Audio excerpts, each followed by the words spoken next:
This morning, my brothers and my sisters, out of the book of Deuteronomy, the 6th chapter of the book of Deuteronomy, hear these words, but write it down on your bulletin, the 6th chapter of Deuteronomy. The 1st through the 9th verse says these words.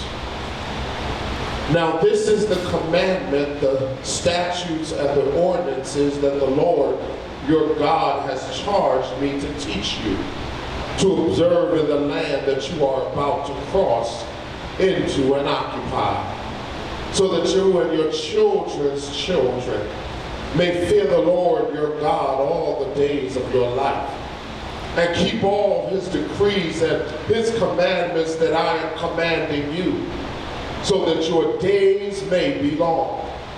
Hear therefore, O Israel, and observe them diligently, so that it may go well with you, and so that you may multiply greatly in the land flowing with milk and honey, as the Lord, the God of your ancestors, has promised you. Hear, O Israel, the Lord is our God, and the Lord alone. You shall love the Lord your God with all your heart and with all your soul and with all your might. Keep these words that I am commanding you today in your heart. Recite them to your children and talk about them when you are at home and when you are away, when you lie down and when you rise. Bind them as a sign on your hand. Fix them as an emblem on your forehead, and write them on the doorposts of your home and at your gates. Hear, O Israel, the Lord is our God, the Lord alone. You shall love the Lord your God with all your heart, with all your soul, and with all your might. Keep these words that I am commanding you today in your heart. Recite them to your children and talk about them when you are at home and when you are away, when you lie down and when you get up. Just for the next few moments, I want to ask, what are we teaching our children? What are we teaching our children? My brothers and my sisters, in the last 14 hours, as we sit in the midst of a moment of crisis yet again, where someone's son or someone's daughter has taken it upon themselves to terrorize a particular group or subgroup within our nation that sends shockwaves all across the world. Where this morning, as they talked about it on the news and people shared their accounts and their stories, as there were those who had seen firsthand and even some who had videoed the carnage with their mobile devices, they recounted the fear and the tragedy as it took place and the results of it, where right now in El Paso, Texas, one of the safest cities in the country, they find themselves feeling what Columbine and Parkland and Aurora, Illinois and Virginia Tech and those in Orlando, Florida have felt within the last 5 years, the carnage and the victimization of people who were doing nothing more than living their lives, yet in a moment, in an instance, they found them snuffed out. And there are those on the sides, whether they're right wing or they're far left, whether they're Republican or whether they are Democrat. There are those that are offering their thoughts and their prayers, and I've come to the realization they can keep their thoughts and their prayers unless they're willing to take away the guns. Because the truth is, we've had thoughts and prayers. But the Bible declares that faith without works is dead. And so this morning, I wrestle with all that is going on in the midst of the carnage and the chaos. And I had to be drawn to this text out of the book of Deuteronomy that asks the question, what are we teaching our children? What are we teaching our children when life has no value? What are we teaching our children when they don't open up and share with their parents and their guardians their fears and their reservations? What are we teaching our children about the necessity of a strong community and a work ethic? Where did the generations prior fall and find themselves not living up to the creeds and the confessions and the history of our churches and our denominations and our families? Somewhere along the way, we stopped teaching our children about life. Now, I don't have any, but I learned a thing or two.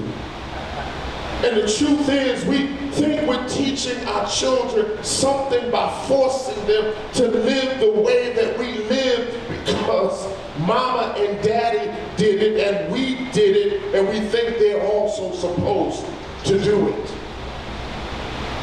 We think that we lived a life of romance and satisfaction when our mothers and our fathers dragged us to church. But the truth is, we might have been dragged to church, but the question is, was the church in us?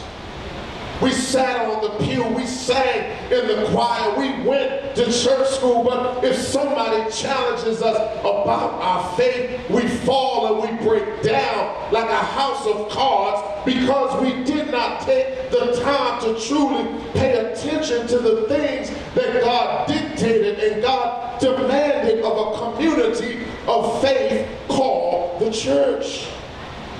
And that's why today, out of the book of Deuteronomy, I want us to understand the basic thing that God wants us to understand and know that we ought to teach our children. It's good that we teach our children how to drive. It's good that we teach our children how to clean the house. It's good that we teach our children how to dress. But if we've not taught our children about love and respect for all humanity, we've not taught our children anything. And in our text this morning, out of this book of Deuteronomy, and Deutero means redaction, that somebody came behind in order to set the record straight because what was going on had a certain amount of difficulty in the nation. Deuteronomy comes out of the tradition of Josiah, who became king at the age of 8 in 2 Kings chapter 28, and at the age of 18, as they were cleaning out the temple, Reverend Jackie, they found the book of the law. They found the book that was there. They were supposed to guide their existence and teach future generations about the God of liberation who had brought their ancestors out of the house of bondage. They found the book that they were supposed to be a people established and rooted in, that they would live their lives in covenant community relationship with God, where they would not stray from God's law nor from God's command. But the ironic thing is that the very thing that should guide them was the thing that was hidden in their midst that they forgot about. They forgot about the command to love God. Therefore, they had to revise what it is they said they always knew. They had to go back and relearn the principle that guided them as a nation, that said they were to love and to honor the God of their ancestors.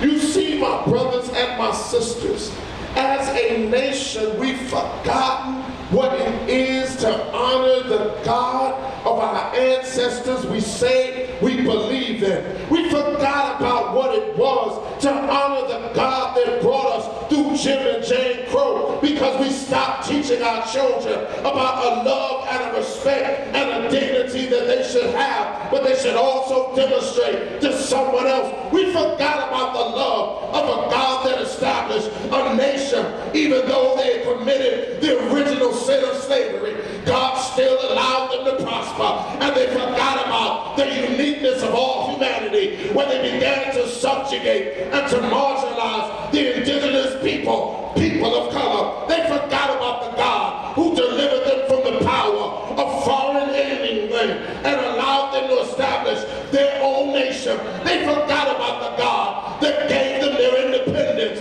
when they denied the independence of the slave and those within their gates. They forgot about the God that blessed their land and blessed their crops and gave them a government, we the people, by the people, for the people, because they did not have a respect for all people. When we forget about the dignity and the respect of all people, our children are always paying attention. No longer can we say, do as I say, but not as I do. We've got to demonstrate God in our midst. We've got to love one another by loving the uniqueness of who we are and who someone else is. We've got to love one another by wrapping our arms around the stranger. We've got to love one another by sharing in our wealth with the 99, because the one can't have it all. We've got to love one another when they talk about our communities and call them rat infested. We've got to love one another when we need our reparations and nobody wants to hear us. We've got to love one another. Jesus asked, how can you love God who you cannot see? How can you say you love God and teach it to your children when you can't love somebody asking for spare change? How can you say you love God and teach your children when we don't even speak to our neighbor, nor do we treat others on the phone with the respect they deserve? How can we say we love God when we get around the dinner table and all we do is complain and whine because we could not get our way? What are we teaching our children about the love of God? Are we teaching them about the God that's always been there and revealed God's goodness and mercy through Jesus Christ? Are we teaching them about the God that brought us over when all we had was a pot of beans and some salt pork? Are we teaching about the God who provides for all of our needs according to his riches and glory? Or are we worried about where it's going to come from? I don't know about you, but I thank God that I can teach somebody about God's love and God's mercy. I thank God that I've seen God's justice in order to teach it to somebody else. I thank God that God's not done with us. God gives us another chance of love. Therefore, we've got to teach our children how to love your enemy, how to pray for your enemy, how to have compassion for your enemy, how to respect your enemy. What are we teaching our children? Text says, recite it to your children. Some of us, the only thing we can ever recite to our children is a litany of how wrong they are and how right we are. But the truth is, if we recite to them about God's love and we demonstrate that same love, I can tell Nia I love her, but if all I do is tear her down, Nia, is that love? My brothers and my sisters, we've got to teach our children about being the example God called us to be. That's why Paul in that book of Colossians reminds them that Christ is in all and in all is Christ. If we are in Jesus Christ, then we've seen God's love for ourselves, and we can truly teach our children about an unconditional love, a love that looked past their faults, a love that looked past their failures, a love that considered their individuality in order for them to become who God designed them to be, a love that smothers them, called grace, that woke us all up by the same power, that works in their lives, that we can show them how it can work in order for us to understand God is still developing them. A love that does not fail, a love that is compassionate. We've got to teach our children about love. Love does not pick up an AK-47. Love does not purchase Kevlar armor. Love does not go to a gun show and purchase bump stocks. But love considers the needs of someone else. Love does not vilify the victim by saying it's their fault, they shouldn't have come here in the first place. Love does not decide that somebody's worthy because of who they're married to. Love is patient. Love is kind. Love is generous. Love does not consider its own way. Love does not fight anybody to have its own instance, because God is love. So we've got to teach our children about the real love of God. When we say for God so loved the world, that shouldn't come with a backhand and grab them by the back of the neck to drag them to church.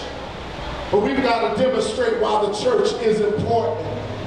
It's not important if all we ever do is tear it down. Then why should our children value the church?